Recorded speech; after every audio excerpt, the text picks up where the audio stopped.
I'm Robert Sumwalt, and I'm the chairman of the National Transportation Safety Board. Joining us today, we have my colleague on the board member Jennifer Homendy, and we have the investigator in charge, Roger Evans. Before I start, on behalf of the entire NTSB, I'd like to offer our sincere sympathies to those who've been affected by this event.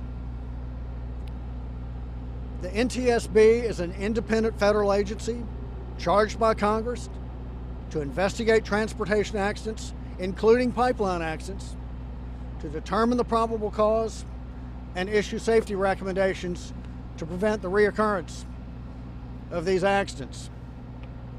We arrived on scene yesterday morning, and since we've been here, we've held a number of meetings. We've met with state, local, and federal officials. We've met with Columbia Gas officials. We've held an organizational meeting to establish our investigative protocols and to designate parties to the investigation. The NTSB designates those organizations that can provide technical assistance to the investigation. We designate those organizations as parties to our investigation. And the parties to this investigation are the Pipeline and Hazardous Materials Safety Administration, Columbia Gas of Massachusetts, and NISORS, Massachusetts State Police, Massachusetts Department of Public Utilities, and Eversource. We are very interested to understand the operations of Columbia Gas. We will be looking at their record keeping, their procedural compliance, their procedures, their training, the oversight of their contractors. We know that there was a pressure increase indicated at the pipeline controller's console in Columbus, Ohio. There's a control room where the pipeline controller is for this pipeline, and there was a pressure increase noted at his console. Certainly we will interview that pipeline controller. We will develop a timeline of events going back several weeks. We want to go back 3 weeks and look at the odor complaints from the public about any odors that they may have noticed in this area as it relates to gas. We want to see if there was an increase in the number of these complaints and see how Columbia Gas may have responded to those. We want to know exactly what the pipeline controller console indicated as far as a pressure increase, what time it occurred. We want to know when the call to the National Response Center occurred, when the first call to 911 occurred. So we will look and develop a complete timeline of the events surrounding this disaster. All pipeline operators are required to have a pipeline integrity plan. So we want to look at Columbia Gas's pipeline integrity program. We want to know any testing that may have occurred on this pipeline, any failures that may have occurred, any inspections, any repairs that may have occurred. We're very interested also in the emergency response. Pipeline operators are required to have a public awareness program, and they might mail this out in little brochures with the monthly bill. Whatever it is, we want to look at this program to see how effective it may have been.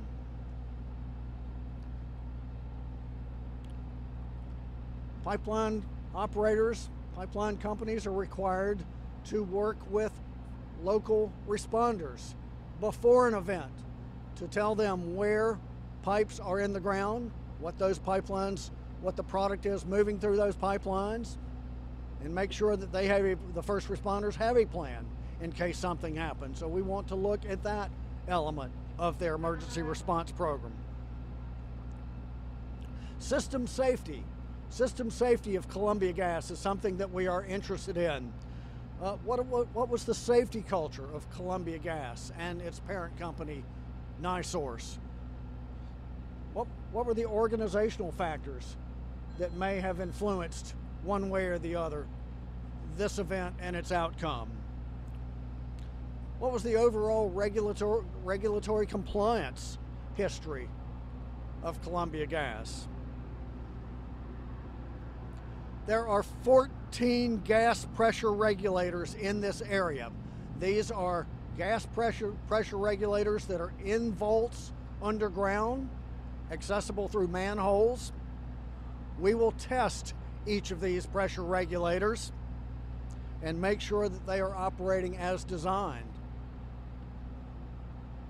We've begun excavating sensor lines associated with these regulators to ensure that they are functioning as designed.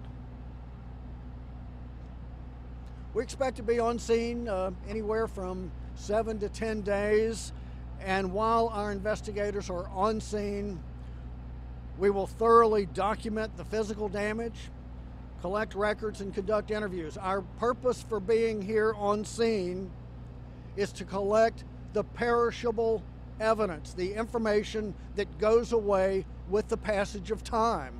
So that's really what our focus is right now. We're not here on scene to determine the probable cause. That will occur at a later date. We're here to collect the perishable evidence. While we are here, we're not here to analyze that information, and we're never going to speculate on the accident. Our mission is to find out what happened so that we can keep it from happening again. That is why we are here. And that brings up another point. I want to be very clear about what the NTSB's lane is. We are conducting the accident investigation. We're the accident investigators. We are not here to determine when people can return to their homes or their businesses. We're not here to determine when the gas will be restored. Those decisions will be a decision made jointly between the Massachusetts Department of Public Utilities and the gas company. So that's not in our lane. We will keep you posted of developments, either through another media briefing or through our Twitter account. But meanwhile, I would encourage you to follow us at Twitter.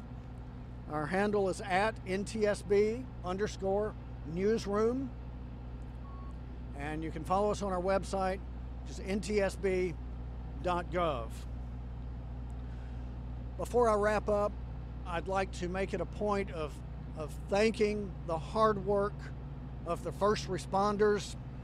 We appreciate all that they have done. They have worked very well with us, and we are grateful for that. In just a moment, I'll call for questions. Before I do, what I'd like for you to do is kindly raise your hand.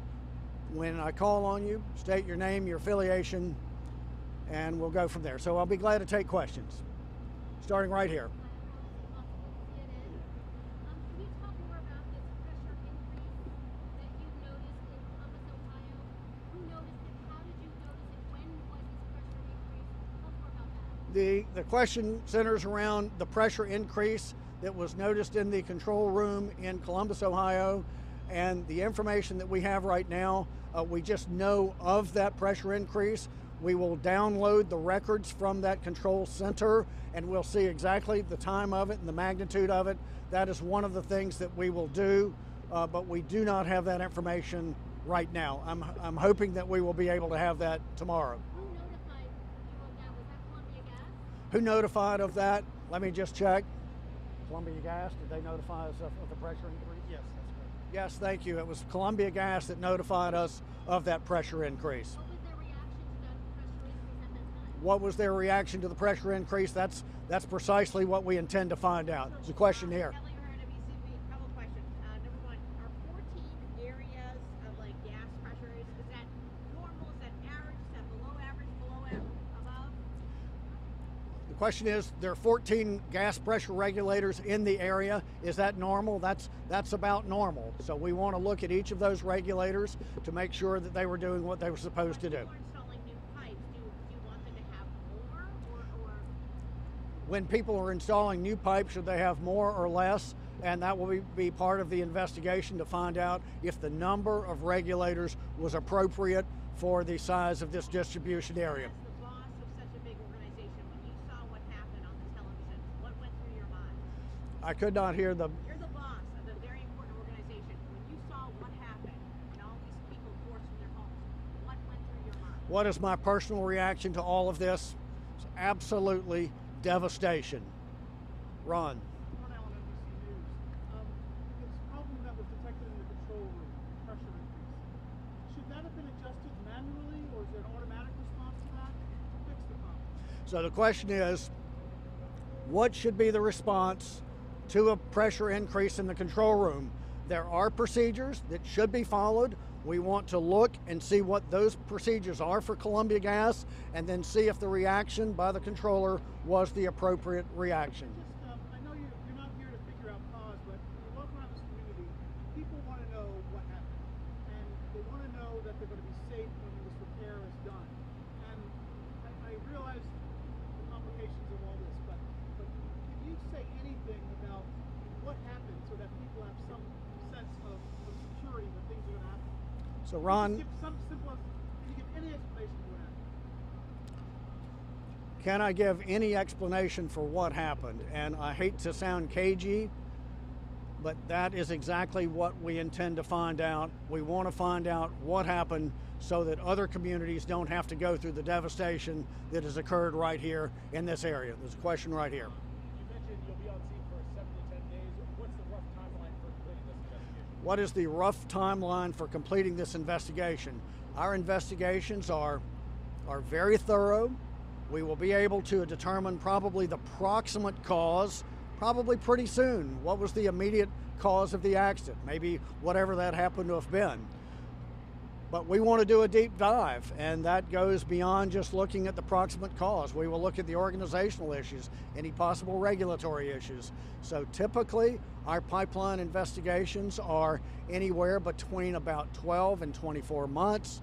If we find anything that requires immediate attention, we have the capability to issue urgent safety recommendations. There's a question here. Columbia Gas been working with you local officials and stated its frustration and their anger.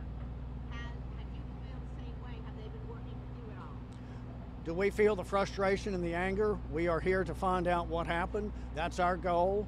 And I know from having been on way too many transportation disasters over the years that it can be very emotional for all involved. We appreciate the working relationship that we have with each of the parties. There's a question here. I'm Jill Hunter-Sinsky from the Eagle Tribune. First of all, can you say, can you say if this appears to be suspicious in any way, if something was tampered with? Say that again. Does it? This appears to be suspicious in any way if something was tampered with. And also, how big are the lines and how old are the lines that were feeding that gas? The question is, does there appear to be any suspicious activity associated with this? We have no evidence at this time that there is anything nefarious, anything suspicious, anything intentional associated with this disaster. And the second part of the question is, how old are the pipes? You know, there's cast iron pipe that's about 100 years old, and there was plastic pipe that is brand new. Let's see if we have any questions here. There's a question here. So are you saying that it could take up to 2 years for people to find out what happened? Am I saying that it could take up to 2 years to find out what happened? Unfortunately, that is the truth. However, we will issue a preliminary report once we have sufficient information to report something. There's a question back here in the back. You said you couldn't say what the reaction was to the high pressure in the valve. Yeah, can you come up? Sorry. We said that you couldn't say what the reaction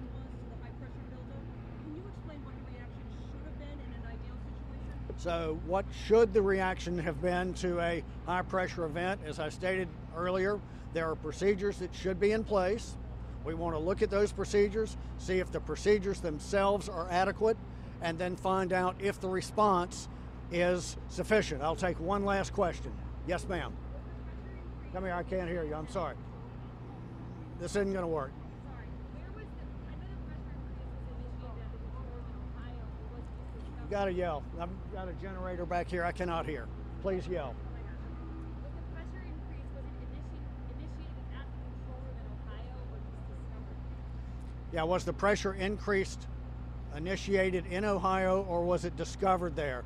The center in Ohio is the pipeline. It's basically a monitoring situation. So that monitors the health and what's going on in the pipeline. So it was not, we do not know what initiated this event. That is part of the investigation. So I've taken the last question. Where in the pipeline that, Is this a clarification? yeah, it is. I think we all assumed the pressure was actually physically in the pipe that was in Ohio. Can you please clarify?